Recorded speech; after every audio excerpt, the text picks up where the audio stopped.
Different large denominators. Jin has degeneration of his spinal system due to years of improper lifting. Recently, he went through spinal surgery, and this surgery immediately improved Jin's nervous system function and pain by 5 out of 21. Jin is also taking a pain reduction medication until his surgery heals. This has improved his pain by 9 out of 14. How much total improvement has Jin had due to these medical interventions? So let's go over a few things. So for large denominators, we're going to use prime factorization to find the least common denominator. And any changes to the denominator must be reciprocated to the numerator, which is the top number. And then to build up to the least common denominator, we will multiply by any missing factors. So let's go back to the example. We are going to add 5 over 21 plus 9 over 14. We can't quite add yet because we do not have the common denominator. So we have 14. Let's find the prime factorization of 14. So 14 can be divided by 2. And then the other number would be 7. So 2 times 7 is 14. So those are the prime factors because 7 can't be further reduced. 21 can be broken down into 3 and 7. So with this, now we have the prime factorization for both numbers.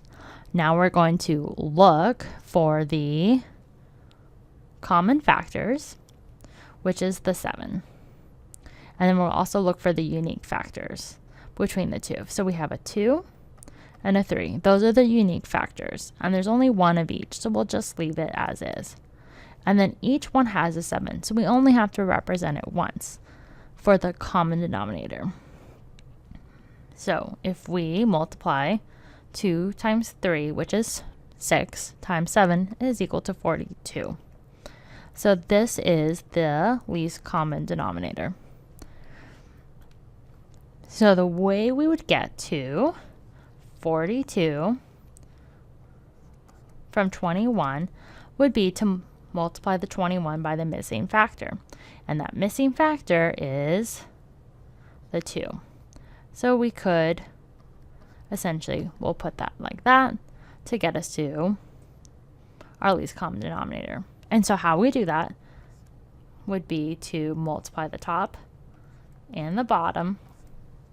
As whatever we do the denominator, we have to do the 2 to the numerator.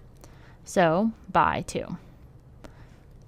So now we're going to do the same for the 14. So 14 is missing the 3. So in order to get 14 to get to 42, you have to multiply by 3. So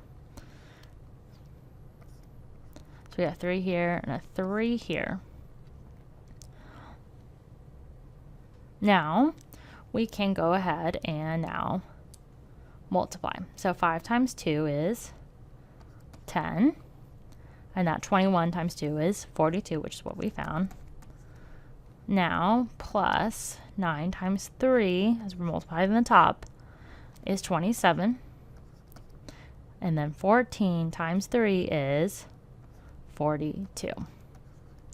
Now we're going to add to get us to 37 over 42.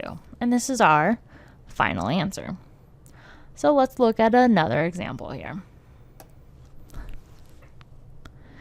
Stephanie has a genetic malformation that is causing degeneration of her nervous system.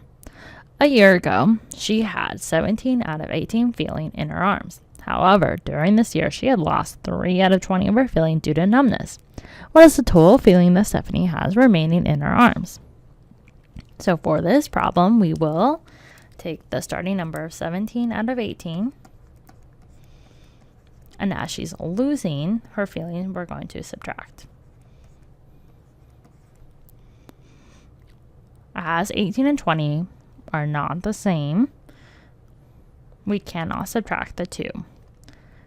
So 18, we will find the prime factorization of first. So 18 can be broken into, 18 can go 2 and 9. And 9 can be broken into 3 and 3.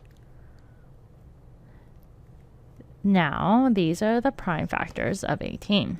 20 can be divided into 2 and 10, and then it can be further broken down into 2 and 5. So these are the prime factors of 20.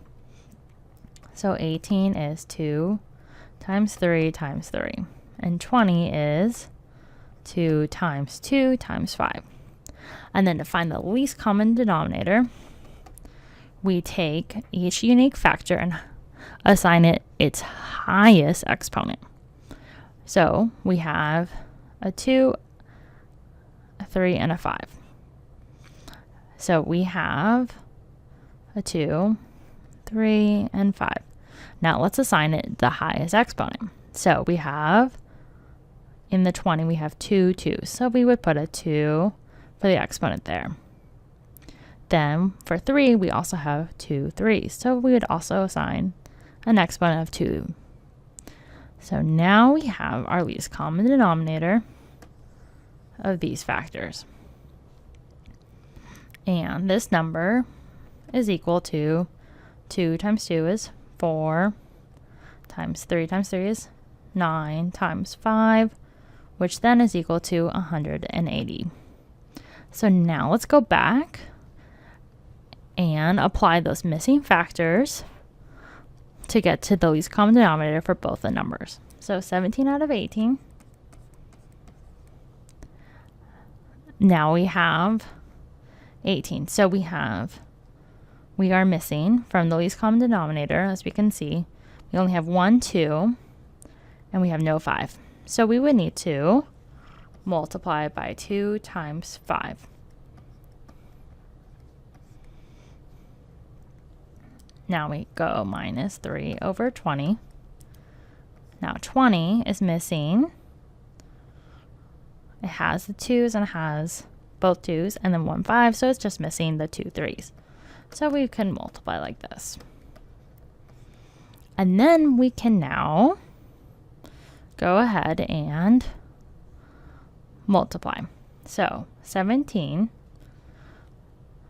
and this is times 2 times 5, which is 10. So 17 times 10 is 170. And then, as we're looking to get the common denominator, we already know it's 180. Now we go minus, now we have 3 times 3 times 3, which is 27 over 180. Now we can finally subtract. So let's go ahead. And 170 minus 27. 0 can't be. 0 minus 7 can't be. So we need to borrow. Make the 7 a 6. Carry the 1. 10 minus 7 is 3. Now 6 minus 2 is equal to 4. And 1 is just brought down. So we have 143 over 180. And we have no common factors.